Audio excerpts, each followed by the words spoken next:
اور جس کے ساتھ آپ سب کی عزت وابستہ ہے، لیکن آپ نے تو سرے سے اس کی بات ہی نہیں کی اور اپنے اونٹوں کا رونا لے کر بیٹھ گئے۔ اس کی بات سن کر عبد المطلب بولے، آپ میرے اونٹ مجھے واپس دے دیں، بیت اللہ کے ساتھ جو چاہے کریں، اس لیے کہ اس گھر کا ایک مالک ہے اور وہ خود ہی اس کی حفاظت کرے گا، مجھے اس کے لیے فکر مند ہونے کی ضرورت نہیں۔ عبد المطلب کی بات سن کر ابرا نے حکم دیا ان کے اونٹ واپس دے دیے جائیں۔ پھر عبد المطلب ہرا پہاڑ پر چڑھ گئے، ان کے ساتھ ان کے کچھ دوست تھے، انہوں نے اللہ سے درخواست کی، اللہ انسان اپنے سامان کی حفاظت کرتا ہے تو اپنے سامان کی حفاظت کر۔ ادھر سے ابرا اپنا لشکر لے کر آگے بڑھا، وہ خود ہاتھی پر سوار لشکر کے درمیان موجود تھا، ایسے میں اس کے ہاتھی نے آگے بڑھنے سے انکار کر دیا اور وہ زمین پر بیٹھ گیا۔ ہاتھی پانوں نے اسے اٹھانے کی بہت کوشش کی لیکن بے سود، انہوں نے اس کے سر پر ضربیں بھی لگائیں لیکن وہ نہ اٹھا۔ کچھ سوچ کر انہوں نے اس کا رخ یمن کی طرف موڑا تو وہ فوراً چلنے لگا، اور اس کا رخ پھر مکہ کی طرف کیا گیا تو وہ پھر وہی رک گیا۔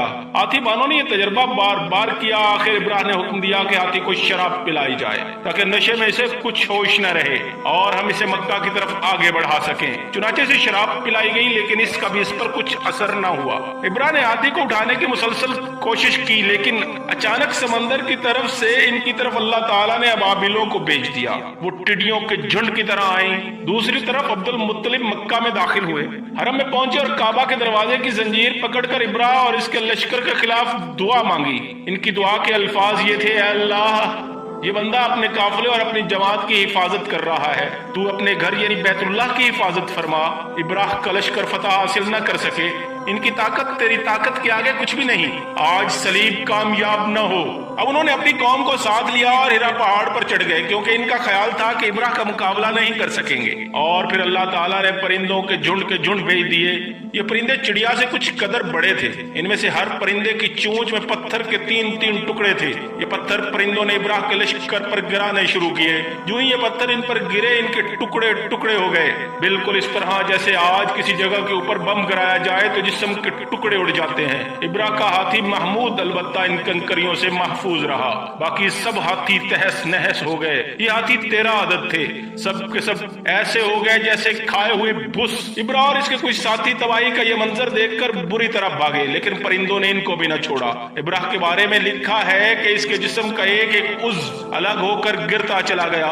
دوسری طرف عبد المطلب اس انتظار میں تھے کہ کب حملہ ہوتا ہے، لیکن حملہ آور جب مکہ میں داخل نہ ہوئے تو حالات معلوم کرنے کے لیے نیچے اترے۔ مکہ سے باہر نکلے تب انہوں نے دیکھا کہ سارا لشکر تباہ ہو چکا ہے، خوب مال غنیمت ان کے ہاتھ لگا، بے شمار سامان ہاتھ آیا، مال میں سونا چاندی بھی بے تحاشا تھا۔ لشکر میں سے کچھ لوگ ایسے بھی تھے جو واپس نہیں بھاگے، یہ مکہ میں رہ گئے۔ ان میں ابراہ کے ہاتھی کا محاوت بھی تھا جو محمود کو آگے لانے میں ناکام رہا تھا۔ ہمارے نبی محمد پاک صلی اللہ علیہ وآلہ وسلم اس واقعہ کے چند دن بعد پیدا ہوئے۔ آپ جس مکان میں پیدا ہوئے وہ صفا پہاڑی کے قریب تھا۔ حضرت کعب حبار روایت کرتے ہیں کہ میں نے تورات میں پڑھا تھا کہ رسول پاک صلی اللہ علیہ وآلہ وسلم کی پیدائش مکہ میں ہوگی۔ یہ کعب پہلے یہودی تھے اس لیے تورات پڑھا کرتے تھے۔ دنیا میں آتے ہی نبی پاک صلی اللہ علیہ وآلہ وسلم روئے۔ حضرت عبد الرحمن ابن عوف کی والدہ کہتی ہیں کہ جب حضرت آمینہ کے ہاں ولادت ہوئی تو میں وہاں موجود تھی، آپ صلی اللہ علیہ وآلہ وسلم میرے ہاتھوں میں آئے۔ فرماتی ہیں کہ جب آپ میرے ہاتھوں میں آئے تو بہت روئے۔ آپ کے دادا عبد المطلب کو آپ کی ولادت کی اطلاع دی گئی، وہ اس وقت خانہ کعبہ کا طواف کر رہے تھے۔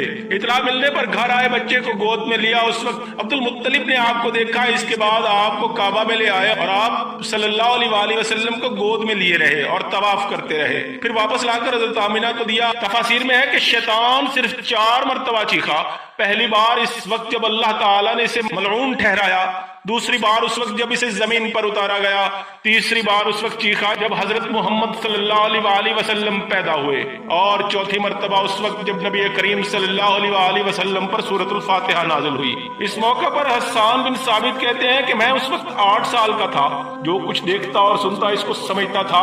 ایک صبح میں نے یثرب یعنی مدینہ منورہ میں ایک یہودی کو دیکھا، وہ ایک اونچے ٹیلے پر چڑھ کر چلا رہا تھا۔ لوگ اس یہودی کے گرد جمع ہو گئے اور بولے، کیا بات ہے، کیوں چیخ رہے ہو؟ یہودی نے جواب دیا، احمد کا ستارہ طلوع ہو گیا ہے اور وہ آج رات پیدا ہو گئے ہیں۔ حضرت حسان بن ثابت جو بعد میں 60 سال کی عمر میں مسلمان ہوئے تھے، 120 سال کی عمر میں انہوں نے وفات پائی تھی، گویا ایمان کی حالت میں 60 سال زندہ رہے۔ حضرت کعب حبار رضی اللہ تعالیٰ عنہ فرماتے ہیں کہ میں نے تورات میں پڑھا ہے کہ اللہ تعالیٰ نے حضرت موسیٰ علیہ السلام کو حضور صلی اللہ علیہ وآلہ وسلم کی ولادت کے وقت کی خبر دی تھی، اور حضرت موسیٰ علیہ السلام نے اپنی قوم بنی اسرائیل کو اس کی اطلاع دے دی تھی۔ اس سلسلے میں انہوں نے فرمایا تھا تمہارے نزدیک جو مشہور چمکدار ستارہ ہے، جب وہ حرکت میں آئے گا تو وہی وقت رسول پاک صلی اللہ علیہ وآلہ وسلم کی پیدائش کا ہوگا۔ یہ خبر بنی اسرائیل کے علماء ایک دوسرے کو دیتے چلے آئے تھے، اور اس طرح بنی اسرائیل کو بھی حضرت محمد صلی اللہ علیہ وآلہ وسلم کی ولادت کا وقت یعنی ان کی علامات معلوم تھیں۔ حضرت عائشہ رضی اللہ تعالی عنہا سے روایت ہے کہ ایک یہودی عالم مکہ میں رہتا تھا۔ جب وہ رات آئی جس میں حضور صلی اللہ علیہ وآلہ وسلم پیدا ہوئے تو وہ قریش کی ایک محفل میں بیٹھا تھا۔ اس نے کہا کیا تمہارے ہاں آج کوئی بچہ پیدا ہوا ہے؟ لوگوں نے کہا ہمیں تو معلوم نہیں۔ اس پر یہودی نے کہا میں جو کچھ کہتا ہوں اسے اچھی طرح سن لو، آج اس امت کا آخری نبی پیدا ہو گیا ہے، اور قریش کے لوگوں وہ تم میں سے ہے، اور اس کے کندھے کے پاس ایک علامت ہے، اور یہ علامت نبوت کا نشان اور اس کی دلیل ہے۔ اس بچے کی ایک علامت یہ ہے کہ وہ 2 دن تک دودھ نہیں پیے گا۔ ان باتوں کا ذکر اس کی نبوت کی علامات کے طور پر پرانی کتب میں موجود ہے۔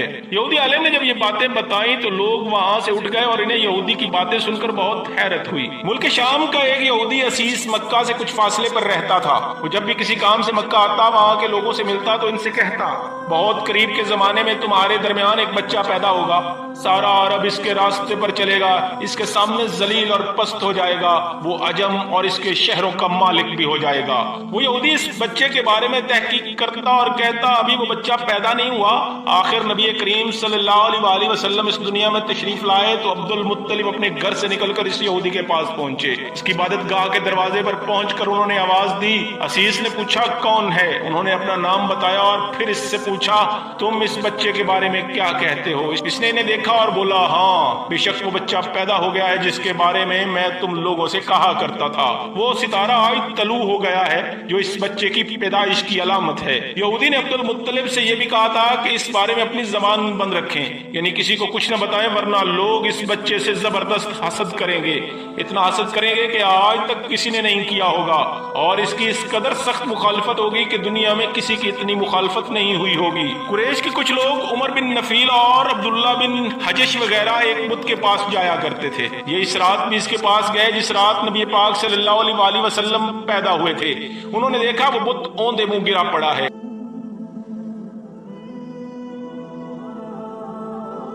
ان لوگوں کو یہ بات بری لگی، انہوں نے اس کو اٹھایا سیدھا کر دیا، مگر وہ پھر گر گیا۔ انہوں نے پھر اس کو سیدھا کیا اور وہ پھر الٹا ہو گیا۔ ان لوگوں کو بہت حیرت ہوئی اور یہ بات بہت عجیب لگی۔ تب اس بت سے آواز نکلی، یہ ایک ایسے بچے کی پیدائش کی خبر ہے جس کے نور سے مشرق اور مغرب میں زمین کے تمام گوشے منور ہو گئے ہیں۔ بت سے نکلنے والی آواز نے انہیں اور حیرت زدہ کر دیا۔ اس کے علاوہ ایک اور واقعہ پیش آیا۔ ایران کے شہنشاہ کسریٰ نوشیروان کا محل ہلنے لگا اور اس میں شگاف پڑ گئے۔ نوشیروان کا یہ محل نہایت مضبوط تھا، بڑے بڑے پتھروں اور چونے سے تعمیر کیا گیا تھا۔ اس واقعہ سے پوری سلطنت میں دہشت پھیل گئی، شگاف پڑنے سے خوفناک آوازیں بھی نکلیں، محل کے 14 کنگرے ٹوٹ کر نیچے آ گرے۔ آپ کی پیدائش پر ایک واقعہ یہ پیش آیا کہ فارس کے تمام آتش کدوں کی وہ آگ بجھ گئی جس کی لوگ پوجا کیا کرتے تھے اور اس کو کبھی بجھنے نہیں دیتے تھے، لیکن اس رات میں ایک ہی وقت میں تمام کے تمام آتش کدوں کی آگ آنن فانن بجھ گئی۔ آگ کے پوجنے والوں میں رونا پیٹنا مچ گیا تھا۔ کسریٰ کو یہ تمام اطلاعیں ملی تو اس نے کاہن کو بلایا۔ اس نے اپنے محل میں شگاف پڑنے اور آتش کدوں کی آگ بجھنے کے واقعات ان سے سنا کر پوچھا آخر یہ ایسا کیوں ہو رہا ہے؟ وہ کاہن خود تو جواب نہ دے سکا، تاہم اس نے کہا ان سوالات کے جوابات میرا ماموں دے سکتا ہے، اس کا نام ستی ہے۔ نوشیروان نے کہا ٹھیک ہے، تم جا کر ان سے سوالات کے جوابات لاؤ۔ وہ گیا، ستی سے ملا، اسے واقعات سنائے۔ اس نے سن کر کہا ایک آسا والا نبی ظاہر ہوگا جو عرب اور شام پر چھا جائے گا اور جو کچھ ہونے والا ہے وہ ہو کر رہے گا۔ اس نے یہ جواب کسریٰ کو بتایا۔ اس وقت تک کسریٰ نے دوسرے کاہنوں سے بھی معلومات حاصل کر لی تھی، چنانچہ یہ سن کر اس نے کہا تب پھر ابھی وہ وقت آنے میں دیر ہے۔ آپ صلی اللہ علیہ وآلہ وسلم کی پیدائش کے 7ویں دن آپ کا نام رکھا گیا محمد اور آپ کا عقیقہ بھی کیا گیا۔ عربوں میں اس سے پہلے یہ نام کسی نے نہیں رکھا تھا۔ قریش کو یہ نام عجیب سا لگا، چنانچہ لوگوں نے عبد المطلب سے کہا، عبد المطلب کیا وجہ ہے کہ تم نے اس بچے کا نام باپ دادا کے نام پر نہیں بلکہ محمد رکھا ہے، اور یہ نام نہ تمہارے باپ دادا میں سے کسی کا ہے اور نہ تمہاری قوم میں سے کسی کا؟ عبد المطلب نے جواب دیا، میری تمنا ہے کہ آسمانوں میں اللہ تعالیٰ اس بچے کی تعریف فرمائے اور زمین پر لوگ اس کی تعریف کیا کریں۔ اور آپ صلی اللہ علیہ وآلہ وسلم کی والدہ سے آپ کا نام احمد رکھا گیا۔ احمد کا نام بھی اس سے پہلے کسی کا نہیں رکھا گیا تھا۔ مطلب یہ کہ یہ دونوں ناموں کی اللہ تعالیٰ نے حفاظت کی اور کوئی بھی یہ نام نہ رکھ سکا۔ احمد کا مطلب ہے سب سے زیادہ تعریف کرنے والا۔ اپنی والدہ کے بعد آپ صلی اللہ علیہ وآلہ وسلم نے سب سے پہلے صوبیہ کا دودھ پیا تھا۔ صوبیہ نبی کریم صلی اللہ علیہ وآلہ وسلم کے چچا ابو لہب کی باندھی تھی۔ ان کو ابو لہب نے آپ کی پیدائش کی خوشی میں آزاد کر دیا تھا۔ صوبیہ نے آپ کو چند دن تک دودھ پلایا۔ انہی دنوں صوبیہ کے ہاں اپنا بیٹا پیدا ہوا تھا۔ آپ کی والدہ نے آپ کو صرف 9 دن تک دودھ پلایا۔ ان کے بعد صوبیہ نے دودھ پلایا، پھر دودھ پلانے کی باری حلیمہ سعدیہ رضی اللہ تعالی عنہ کے حصے میں آئی۔ حلیمہ سعدیہ رضی اللہ تعالی عنہ اپنی بستی سے روانہ ہوئی۔ ان کے ساتھ ان کا دودھ پیتا بچہ اور شوہر بھی تھے۔ حلیمہ سعدیہ دوسری عورتوں کے بعد مکہ میں داخل ہوئی۔ ان کا خچر بہت کمزور اور مریل تھا۔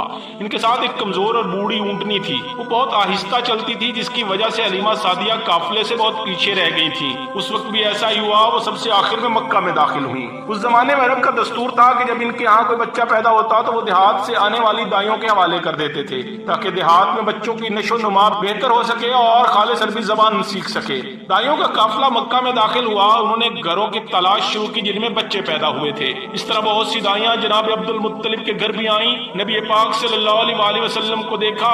جب انہیں معلوم ہوا کہ یہ بچہ تو یتیم ہے تو اس خیال سے چھوڑ کر آگے بڑھ گئی کہ یتیم بچے کے گھر آنے سے انہیں کیا ملے گا۔ اس طرح دائیاں آتی رہیں جاتی رہیں، کسی نے آپ کو دودھ پلانا منظور نہ کیا، اور کرتی بھی کیسے، کیونکہ یہ سعادت تو حلیمہ سعدیہ کے حصے میں آنے والی تھی۔ جب حلیمہ مکہ پہنچی تو انہیں معلوم ہوا کہ سب عورتوں کو کوئی نہ کوئی بچہ مل گیا ہے اور اب صرف وہ بغیر بچہ کے رہ گئی ہیں، اور اب کوئی بچہ باقی نہیں بچا۔ ہاں، ایک یتیم بچہ ضرور باقی ہے جسے دوسری عورتیں چھوڑ گئی تھیں۔ حلیمہ سعدیہ نے اپنے شوہر عبداللہ بن حارث سے کہا، خدا کی قسم مجھے یہ بات ناگوار گزر رہی ہے کہ میں بچے کے بغیر جاؤں اور دوسری عورتیں بچے لے کر جائیں، یہ مجھے تانے دیں گی، اس لیے کیوں نہ ہم اسی یتیم بچے کو لے لیں۔ عبداللہ بن حارث بولا، کوئی حرج نہیں، ہو سکتا ہے اللہ اسی بچے کے ذریعے ہمیں خیر و برکت عطا فرما دے۔ حضرت حلیمہ سعدیہ رضی اللہ تعالی عنہ عبد المطلب کے گھر گئیں۔ جناب عبد المطلب اور حضرت آمنہ نے انہیں خوش آمدید کہا۔ پھر آمنہ انہیں بچے کے پاس لے آئیں۔ آپ اس وقت ایک اونی چادر میں لپٹے ہوئے تھے۔ وہ چادر سفید رنگ کی تھی۔ آپ کے نیچے ایک سبز رنگ کا ریشمی کپڑا تھا۔ آپ سیدھے لیٹے ہوئے تھے اور آپ کی سانس کی آواز کے ساتھ مشک کی سی خوشبو نکل رہی تھی۔ حلیمہ سعدیہ رضی اللہ تعالی عنہ آپ کا حسن و جمال دیکھ کر حیرت زدہ رہ گئیں۔ آپ اس وقت سوئے ہوئے تھے۔ انہوں نے جگانا مناسب نہ سمجھا، لیکن جو ہی انہوں نے پیار سے اپنا ہاتھ آپ کے سینے پر رکھا، آپ مسکرا دیے اور آنکھیں کھول کر ان کی طرف دیکھنے لگے۔ حلیمہ سعدیہ فرماتی ہیں کہ میں نے دیکھا آپ کی آنکھوں سے ایک نور نکلا جو آسمان تک پہنچ گیا۔ میں نے آپ کو گود میں اٹھا کر آپ کی دونوں آنکھوں کے درمیانی جگہ پر پیار کیا۔ پھر میں نے آپ کی والدہ اور عبد المطلب سے اجازت چاہی۔ میں نے آپ کو دودھ پلانے کے لیے گود میں لٹایا تو آپ دائیں طرف سے دودھ پینے لگے۔ پہلے میں نے بائیں طرف سے دودھ پلانا چاہا، لیکن آپ نے اس طرف سے دودھ نہ پیا۔ دائیں طرف سے آپ فوراً دودھ پینے لگے۔ بعد میں بھی آپ کی یہی عادت رہی، آپ صرف دائیں طرف سے دودھ پیتے رہے، بائیں طرف سے میرا بچہ دودھ پیتا رہا۔ پھر قافلہ روانہ ہوا۔ حلیمہ سعدیہ رضی اللہ تعالیٰ عنہ فرماتی ہیں کہ میں اپنے خچر پر سوار ہوئی، آپ کو ساتھ لے لیا۔ اب جو ہمارا خچر چلا تو اس قدر تیز چلا کہ اس نے پورے قافلے کی سواریوں کو پیچھے چھوڑ دیا۔ پہلے وہ مریل ہونے کی بنا پر سب سے پیچھے رہتا تھا۔ میری خواتین ساتھی حیرانگی سے مخاطب ہوئی، اے حلیمہ، یہ آج کیا ہو رہا ہے؟ تمہارا خچر اس قدر تیز کیسے چل رہا ہے؟ کیا یہ وہی خچر ہے جس پر تم آئی تھی اور جس کے لیے ایک ایک قدم اٹھانا مشکل تھا؟ جواب میں نے کہا، بے شک یہ وہی خچر ہے، اللہ کی قسم اس کا معاملہ عجیب ہے۔ پھر یہ لوگ بنو سعد کی بستی میں پہنچے۔ انہی دنوں علاقے میں خشک سالی اور قحط تھا۔ حلیمہ سعدیہ فرماتی ہیں کہ اس شام جب ہماری بکریاں چر کر واپس آئیں تو ان کے تھن دودھ سے بھرے ہوئے تھے، جبکہ اس سے پہلے ایسا نہیں ہوتا تھا۔ ان میں دودھ بہت کم اور بہت مشکل سے نکلتا تھا۔ ہم نے اس دن اپنی بکریوں کا دودھ دھوا تو ہمارے سارے برتن بھر گئے اور ہم نے جان لیا کہ یہ ساری برکت اس بچے کی وجہ سے ہے۔ آس پاس کی عورتوں میں بھی یہ بات پھیل گئی، غرض ہمارے گھر میں ہر طرف ہر چیز میں برکت نظر آنے لگی۔ دوسرے لوگ تعجب میں رہے۔ اس طرح 2 ماہ گزر گئے۔ 2 ماہ ہی میں آپ چلنے پھرنے لگے۔